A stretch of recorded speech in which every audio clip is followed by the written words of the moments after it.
Vamos falar hoje sobre a PEC da blindagem barra PEC da bandidagem, sobre os atos que tiveram contra ela e contra a anistia no dia 21 de setembro e sobre como isso talvez seja, a esquerda retomando a narrativa nas redes e tal. Eu tenho um pouquinho para falar sobre isso e acho que vai ser relativamente interessante, tá? Se vocês curtem o canal, se vocês gostam das análises, dos vídeos que a gente faz sobre tecnologia e política, deixem um like, se inscrevam, temos maneiras de apoiar ali, mas sem mais delongas, vamos nessa.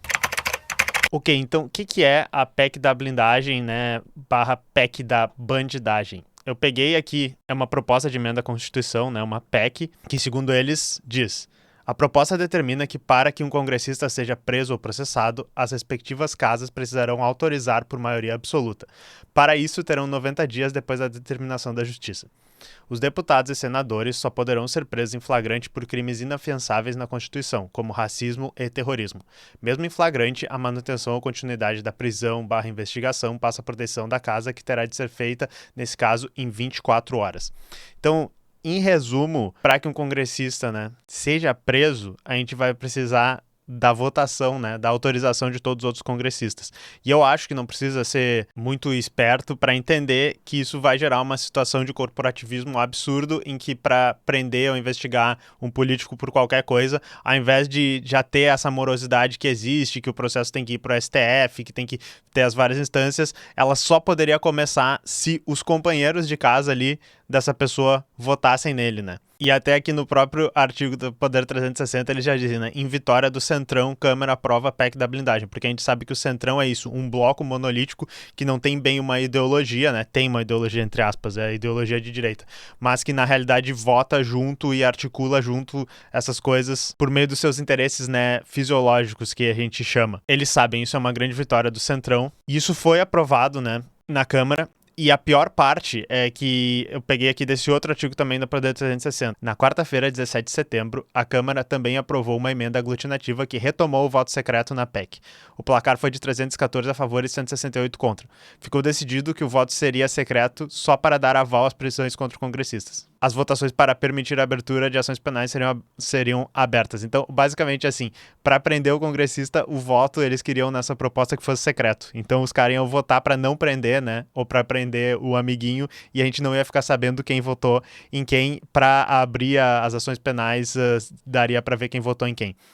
E uma coisa interessante é que o voto nessa PEC, que passou depois, que passou na Câmara e depois ainda tinha que ir para o Senado, ele foi aberto, tá? Então aqui no artigo do Poder 360 vocês podem ver quem votou em quem. Obviamente os partidos do Centrão e direita votaram majoritariamente sim para isso, mas, a gente teve pessoas como, por exemplo, 12 votos do PT que votaram a favor também, e é uma coisa que deveria ser uma coisa vista dentro do partido. Como é que vocês têm 12 pessoas dentro do partido que tá votando contra a linha, se a princípio, vocês são contra a linha disso, e o nome dessas pessoas todas que votaram basicamente pela impunidade dos políticos, que é na prática é isso que está acontecendo.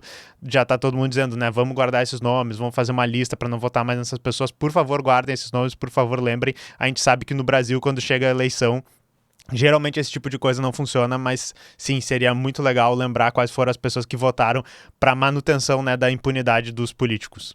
E só para a gente colocar em contexto, essa PEC, ela vem enquanto o Bolsonaro, ele está sendo preso por tentativa de golpe de 2022 e os bolsonaristas estão clamando por anistia, direitos humanos, a gente precisa de anistia, coitadinho do Bolsonaro. O próprio Peter Ancapsu, meu maior inimigo, ele tá lá no canal dele dia sim, dia não, dizendo: meu Deus, o buraco que o Brasil se meteu, o STF está interferindo, a única coisa que salvaria o Brasil é a anistia do Bolsonaro. Eu nunca vi um ANCAP gostar tanto, de um político como o Peter Ancapsu gosta do Bolsonaro, Namore alguém que gosta de você tanto quanto o Peter Ancapsu gosta de Bolsonaro, mas ele já estava dizendo assim, e eu tento entender, os malabarismos que ele faz lá. Não, porque o Congresso quer aprovar a PEC da blindagem porque eles têm medo que o STF pegue eles, então eles precisam aprovar a PEC da blindagem antes para eles poderem votar a anistia e salvar o Bolsonaro e salvar o Brasil. Isso é, que o anarcocapitalista Peter Ancapsu está dizendo que está acontecendo. E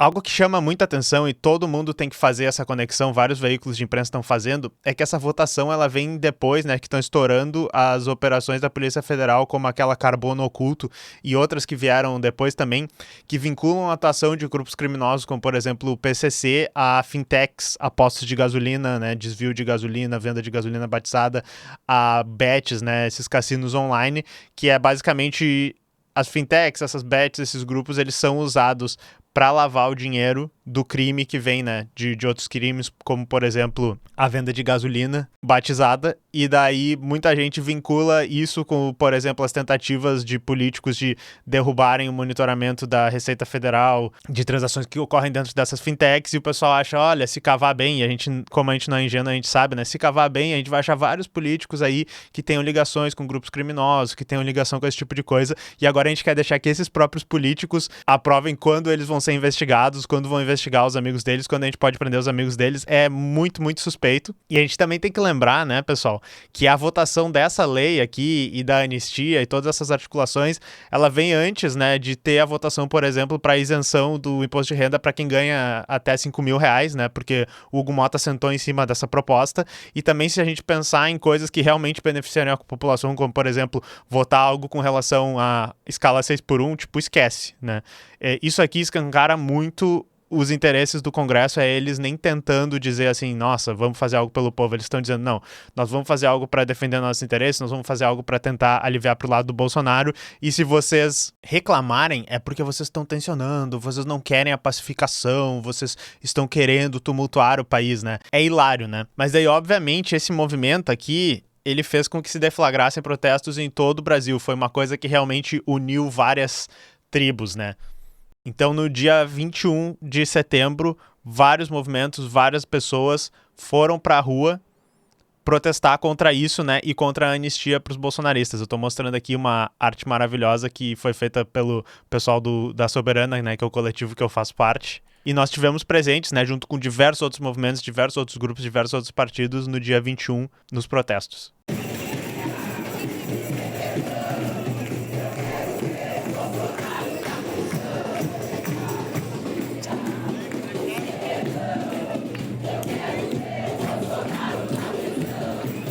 Então vocês podem ver, esse era aqui em Porto Alegre, né? Mas o protesto aconteceu em diversas cidades, né? Em quase todas as capitais do Brasil. Daí eu deixei 2 artigos aqui que vocês podem ler, né? Sobre os atos que tiveram. E eu deixei também um artigo aqui do jornal A Verdade que fala um pouco mais sobre a situação, fazendo, né, agitação e propaganda comunista, que é o que a gente gosta que seja feito aqui. Mas aí uma coisa que muita gente falou durante essa situação é que, tipo, será que o gigante acordou agora? Será que a esquerda finalmente retomou as ruas, retomou a pauta e a coisa tá rolando? Por quê? Porque a CCJ, né, a Comissão de Justiça do Senado, pegou e já rejeitou. Todo mundo votou contra isso aí nem vai votar no Senado. A princípio, né, foi enterrada. Eu não sei se a PEC da blindagem / bandidagem pode voltar mais tarde, mas, né, o que a gente tá entendendo agora é que, assim, pô, funcionou a pressão popular, essas casas, elas são sensíveis à pressão popular, e esses protestos fizeram eles mudar de ideia. E muita gente está celebrando agora com razão. Eu acho que a direita, nos últimos tempos, tá tendo que ficar na defensiva com a prisão do Bolsonaro, com eles tendo que se colocar, né, a favor da escala 6x1, porque eles não podem defender o fim da escala 6x1, eles não podem defender várias coisas que melhorariam a vida dos trabalhadores, com eles tendo que se colocar no lado das big techs, quando, por exemplo, no caso da adultização, eles não querem que a gente regulamente as big techs para que a gente possa, por exemplo, impedir casos, né, como aquele de exploração de crianças nas redes sociais. E parece, né, que agora a gente está no momento de bater, de emplacar nossas pautas e que a direita está na defensiva. E daí fica a pergunta, né, já que o canal aqui é de tecnologia, uma das coisas que a gente gosta de falar e pensar bastante é sobre, enfim, essa dinâmica das redes sociais, como é que acontece esse embate, né, entre lados diferentes nas redes sociais. Tipo, será que agora a gente tá fazendo algo diferente, né, a esquerda tá fazendo algo diferente que tá fazendo a gente acertar na nossa estratégia de comunicação? Mas assim, se vocês já veem o canal há algum tempo, eu mantenho o que eu falei nesse vídeo aqui, que é, né, o PT acertou e não tem a ver com usar a tecnologia. Nesse vídeo aqui, a gente estava falando sobre a campanha, né, do Hugo Não Se Importa, os vídeos de inteligência artificial, falando sobre a taxação dos bilionários, a taxação das bets, a taxação dos bancos, em que o PT fez essa investida, né, contra o Hugo Mota para dizer, ó, ele tá sentando em cima das pautas que são importantes pro povo, eles não querem aprovar, eles só pensam nos interesses das pessoas que têm grana. Eu disse que o melhor que o PT fez aí foi não o uso das ferramentas de IA, não que ele fez memes melhores, não que ele estava conseguindo espalhar as suas coisas melhor pelas redes sociais. O melhor que eles fizeram ali foi defender as pautas corretas.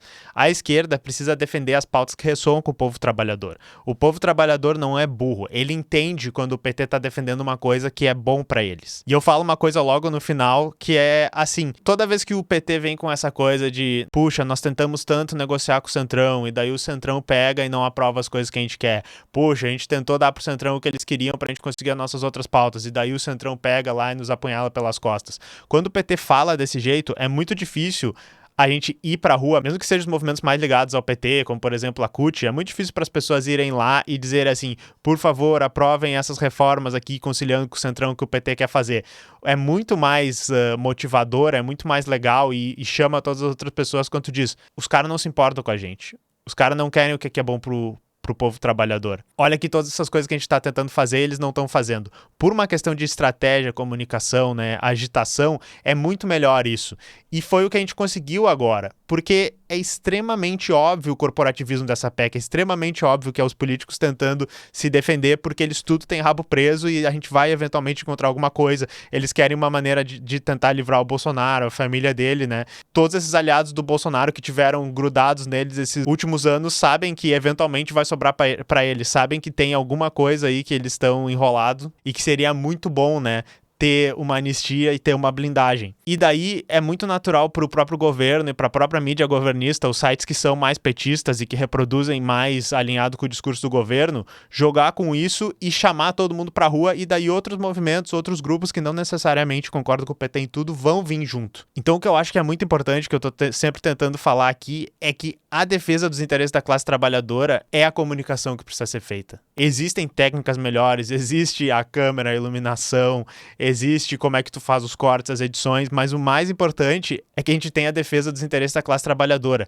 Se isso tiver alinhado, o resto meio que só acontece sozinho. Então eu queria que vocês pensassem nisso. Queria saudar todo mundo, né, que foi pra rua no dia 21. Foi um movimento muito foda. Vamos trazer mais desses movimentos e, né, pra quem é dos movimentos de base do PT, pra quem é do PT, eu faço a convocação para que vocês tensionem, né, as partes mais superiores do partido a adotarem essa estratégia, que é a estratégia que funciona, que é a estratégia de ir pro enfrentamento mesmo. Esses últimos atos, esses últimos acontecimentos mostram como isso funciona e, claro, né, não vamos ser muito ingênuos. O PT, ele tem convocado mais, ele tem feito mais isso porque tá chegando a época das eleições. Até o Lula que foi lá falar na ONU, né, que é meme, né, pessoal, mas o clone do Lula que foi falar lá na ONU já é aquele que fez a autocrítica do PT. Pô, a gente tentou conciliar demais, né, aquele tipo de coisa. Sempre o Lula que fala na ONU é um Lula que eu gosto muito mais falando, mas o PT já tá pensando na eleição, eles já estão pensando, não, a gente tem que enfrentar um pouquinho mais, então, claro, né, vamos aceitar as limitações que a gente tem aqui, mas quando a comunicação, né,